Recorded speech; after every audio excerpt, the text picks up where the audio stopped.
Dobrý večer, občané světa. Asi nazrál čas, abychom si trochu popovídali. Sedí se vám pohodlně? Tak to můžu začít. Zřejmě si kladete otázku, proč jsem vytvořil toto video.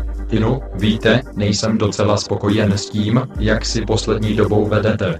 Bohužel, váš výkon je čím dál tím horší a jak to říct, my uvažujeme o vašem uvolnění. Já vím, jste u firmy už velice dlouho, skoro 10 000 let. Jejda, to nám ten čas letí. A přitom to je jako včera. Vzpomínám si na den, kdy jste nastoupili do práce, slezli z větve, celý říční a dychtivý, s kostí sedřenou energicky pěst. Kde mám začít makat, pane? Ptali jste se tklivě. Vzpomínám si na svou odpověď přesně. Tamhle je hromádka dinosaurích vajec, mládeži, řekl jsem a otcovsky jsem se pousmál. Běžte si cucnout.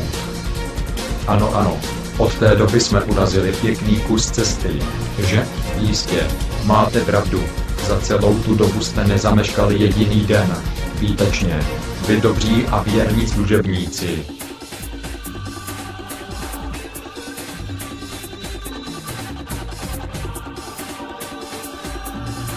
Také si prosím nemyslete, že jsem zapomněl na vaše vynikající výsledky či na všechen ten nedoceněný přínos vašeho snažení pro firmu. Oheň, kolo, zemědělství. V skutku působivý seznam, vystará věrná Barto. Náramně působivý seznam. Ale abyste chápali, víte, abych to řekl zcela přímo, byly tu i jisté problémy. Předtím se nedá strkat hlava do písku. A víte, z čeho podle mě většina těch potíží pramení? Povím vám to. Z vaší zásadní neochoty prosadit se ve firmě. Podle všeho vůbec nechcete mít nějakou skutečnou zodpovědnost. Nechcete být vlastními pány. A Bůh ví, že jste k tomu měli spoustu příležitostí.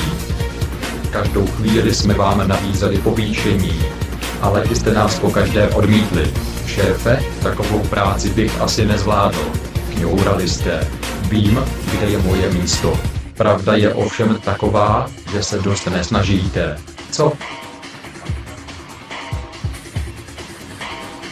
Přešlapujete zkrátka na místě už moc dlouho a začíná to být poznat na vašem pracovním výkonu. Stejně tak, dodávám ještě, jako na vašem chování. Mé pozornosti nemohlo uniknout to neustálé hašteření v provoze. Ani ty nedávné rvačky a hádky v podnikové jídelně. A kromě toho také. Víte, ani jsem s tím nechtěl začínat, ale začnu. Takže, donesli se mi jisté znepokojivé řeči o vašem osobním životě. Ne, to je jedno, kdo mi to oznámil. Radši nejmenovat. Vidíte? Dozvídám se, že nějak nevycházíte s manželkou. Prý se dost hádáte a prý na sebe hrozně řvete. Dokonce padly zmínky o násilí. Mám spolehlivé informace, že vždy ublížíte tomu, koho milujete. Tomu, komu byste nikdy ubližovat neměli. A co děti? Snad je vám jasné, že tímhle vždycky trpí děti. Berušky nešťastné. Co jim to v těch hlavinkách nadělá? Jak si vyloží vaše tyranství, zoufalství, zbavilost, všechny vaše týčkané předsudky? To není dobré, víte, že ne? A není k ničemu ani dávat vinu za úpadek pracovních výkonů špatnému vedení podniku. I když je svatá pravda, že podnik je řízen velmi špatně. A abychom si to nemalovali na růžovo, je řízen prostě úděsně. Byla to sbírka defraudantů, šejdířů, lhářů a šílenců, kteří páchali jedno katastrofální rozhodnutí za druhým. To je holá skutečnost. Jenže kdo si je volil? No přece vy. To byste je vysadili do sedla. Byste jim dali moc, aby rozhodovali za vás. Uznávám sice, že každý se může jednou dvakrát zmýlit, ale dělat stejné vražedné chyby století po století, odpusťte, tomu už smrdí zlým úmyslem. Vy jste ty neschopné zákeřníky, kteří udělali z vaší kariéry bordel, ještě popichovali. Bez reptání jste vykonali jen idiotské rozkazy. Dovolili jste jim, aby vám na pracovišti navezli půdu nebezpečných, nevyzkoušených strojů.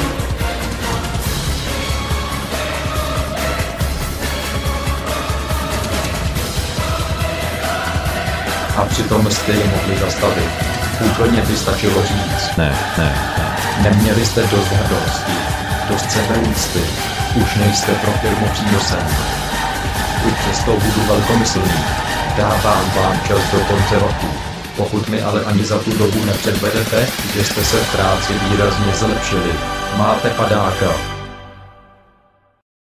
To je zhruba všechno.